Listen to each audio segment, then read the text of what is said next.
The rain came down in sheets that November evening, turning the world into a blur of grey and cold. Marcus Chen sat in his idling sedan at the red light, his fingers drumming against the steering wheel as his 7-year-old daughter, Emma, hummed quietly in the back seat. It had been another exhausting day. Morning rush to get Emma to school, 8 hours at the warehouse. Then the scramble to pick her up from after-school care before they closed. Being a single father meant every day. Felt like running a marathon with no finish line in sight. But as the windshield wipers swept across the glass, Marcus noticed something that made his breath catch in his throat. There, at the bus stop just ahead, sat a small figure hunched against the plexiglass shelter. A girl, no more than 10 years old, dressed in clothes far too thin for the biting November wind. Her dark hair was plastered to her face by the rain, and in her hands she clutched a white cane. She was blind, and she was completely alone. Marcus felt his chest tighten as the light turned green. Cars behind him began to honk, but he couldn't move. The girl sat perfectly still, her face tilted slightly upward as if listening for something only she could hear. There was no adult nearby, no parent rushing toward her with an umbrella, no one at all. Just a blind child, abandoned at a bus stop, as the sky grew darker and the temperature continued to drop. "Daddy, why aren't we moving?" Emma's voice pulled him from his trance. Marcus made a split-second decision. He flicked on his hazard lights and pulled over to the curb, his heart pounding.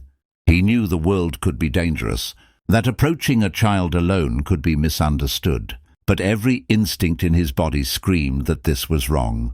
No child should be left like this. "Emma, sweetie, stay in the car for just a minute, okay?"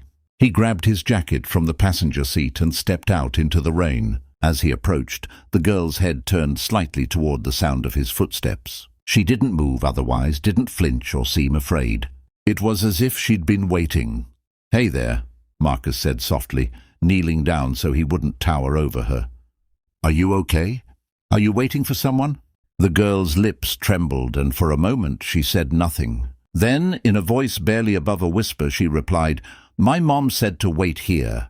She said she'd come back." Marcus felt his stomach drop.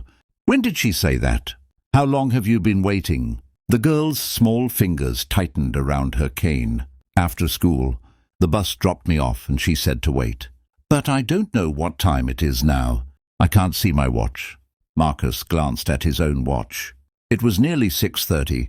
If this girl had been here since school let out, she'd been sitting in the cold for over 3 hours. "What's your name?" he asked gently. "Sophie." "Sophie, I'm Marcus. Listen, it's really cold out here and it's raining pretty hard. I have my daughter in the car right there. Why don't you sit with us where it's warm and we can try to call your mom? Do you know her number?" Sophie nodded slowly, then recited a phone number. Marcus pulled out his phone and dialed, his jaw clenching as it rang once, twice, 3 times, then went to voicemail. He tried again, same result. Behind him, Emma had rolled down the window. "Daddy, is she okay?" "I'm not sure yet, honey." Marcus looked at Sophie, this fragile child who'd been taught to trust that her mother would return, who had no way of knowing that hours had passed or that darkness had fallen. "Sophie, I'm going to help you, okay? But I need to take you somewhere warm. Would that be all right?"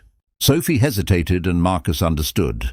She'd been taught not to go with strangers, but she was also shivering violently, and when another gust of wind sent rain pelting sideways into the shelter, she finally nodded. Marcus gently guided her to his car, his jacket draped over her shoulders. He helped her into the back seat next to Emma, who immediately began chattering. "Hi, I'm Emma. You're really wet. Do you want my extra sweater? It has unicorns on it, but unicorns are cool, even if you can't see them because they're magical." Despite everything, Sophie managed a small smile. As Marcus drove, he called the non-emergency police line. His mind raced with possibilities, none of them good. Had Sophie's mother forgotten her? Had there been an accident? Or was this something darker, something deliberate? The dispatcher took down the information and told him to bring Sophie to the station. But as Marcus drove, Sophie spoke again, her voice small and fragile. "My mom has been really tired lately. She works 2 jobs. Sometimes she forgets things." Marcus's throat tightened. He knew that exhaustion, that grinding poverty that made every day a battle. But forgetting your blind daughter at a bus stop? At the police station, a kind officer named Detective Ramirez took over.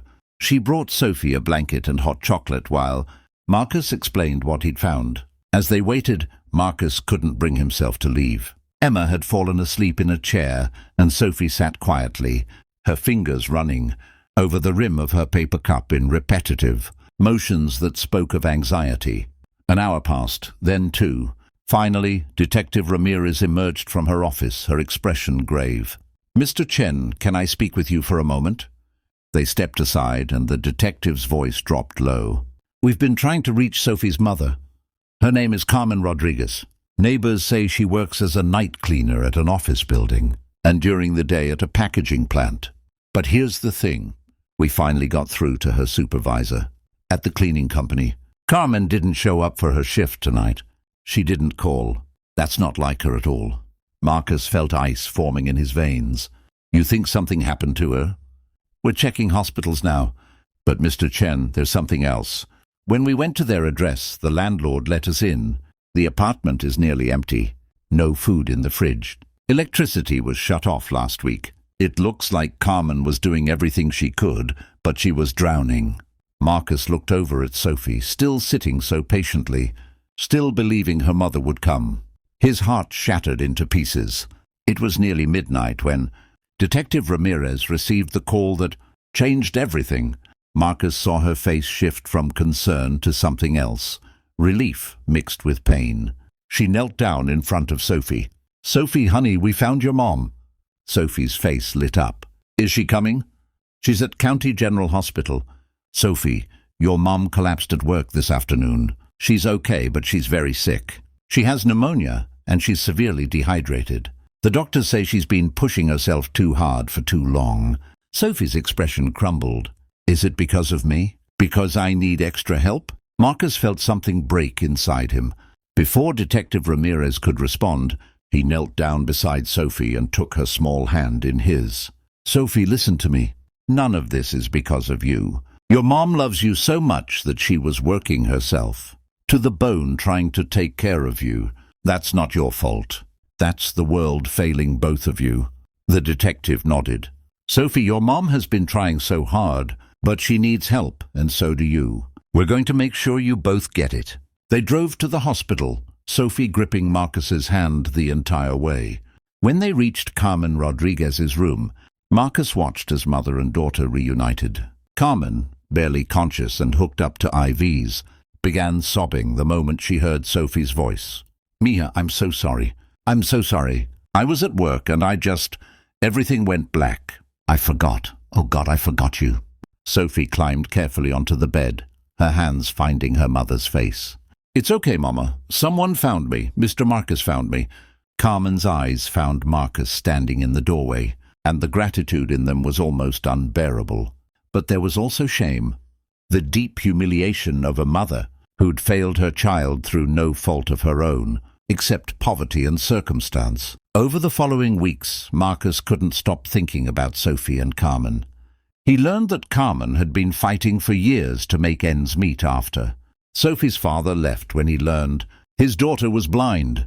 She'd been denied disability benefits, fallen through the cracks of every social service, and was facing eviction. Marcus knew he couldn't fix the entire broken system, but he could do something. He started small, organizing a fundraiser at his warehouse. His co-workers, many of whom were also struggling parents, donated what they could. Then Marcus shared Sophie's story on social media, carefully and with Carmen's permission. The response was overwhelming. Within a week, they'd raised enough money to cover 3 months of rent and buy groceries. But Marcus didn't stop there. He helped Carmen navigate the disability services system, using his own hard-won knowledge from fighting for Emma's needs after his wife left. He connected her with a social worker who actually cared. He found resources for Sophie, including a mentor program for blind children. 3 months later, Marcus received a call from Carmen. Her voice was stronger now, steadier. "Marcus, I got approved for disability support for Sophie, and I found a new job with better hours. We're going to be okay. Because of you, we're going to be okay." But that wasn't the end of the story. One Saturday afternoon, Marcus and Emma were at the park when they heard a familiar voice calling out, "Mr. Marcus, Emma!" Sophie was walking toward them, her cane sweeping confidently in front of her, a huge smile on her face. Beside her was Carmen, looking healthier than Marcus had ever seen her. "We wanted to thank you properly," Carmen said, her eyes bright with tears. "You didn't just help us that night. You gave us our lives back." Sophie held out something, a small wooden carving of a car. "My mom helped me make it. It's your car, the one you stopped in the rain." Marcus took the carving, his own eyes stinging. "Sophie, this is beautiful." "You stopped when everyone else just drove by," Sophie said simply. "You saw me when I couldn't see myself." As Emma ran off to play with Sophie on the accessible playground equipment, Carmen stood beside Marcus. "You know what the worst part was?" she said quietly. "I was so afraid that day, afraid they'd take Sophie from me because I'd failed, afraid that everyone would think I was a terrible mother. But you never looked at me that way. You saw what I was fighting against, not just what went wrong." Marcus shook his head. "You're one of the strongest people I've ever met. What happened that day wasn't failure. It was the system failing you." They stood together in comfortable silence, watching their daughters laugh and play. Two single parents who'd both been drowning in different ways, who'd found each other in the unlikeliest of moments. A blind girl at a bus stop had seemed like a tragedy waiting to happen. But what Marcus had found wasn't just someone who needed help. He'd found someone who helped him remember why kindness mattered.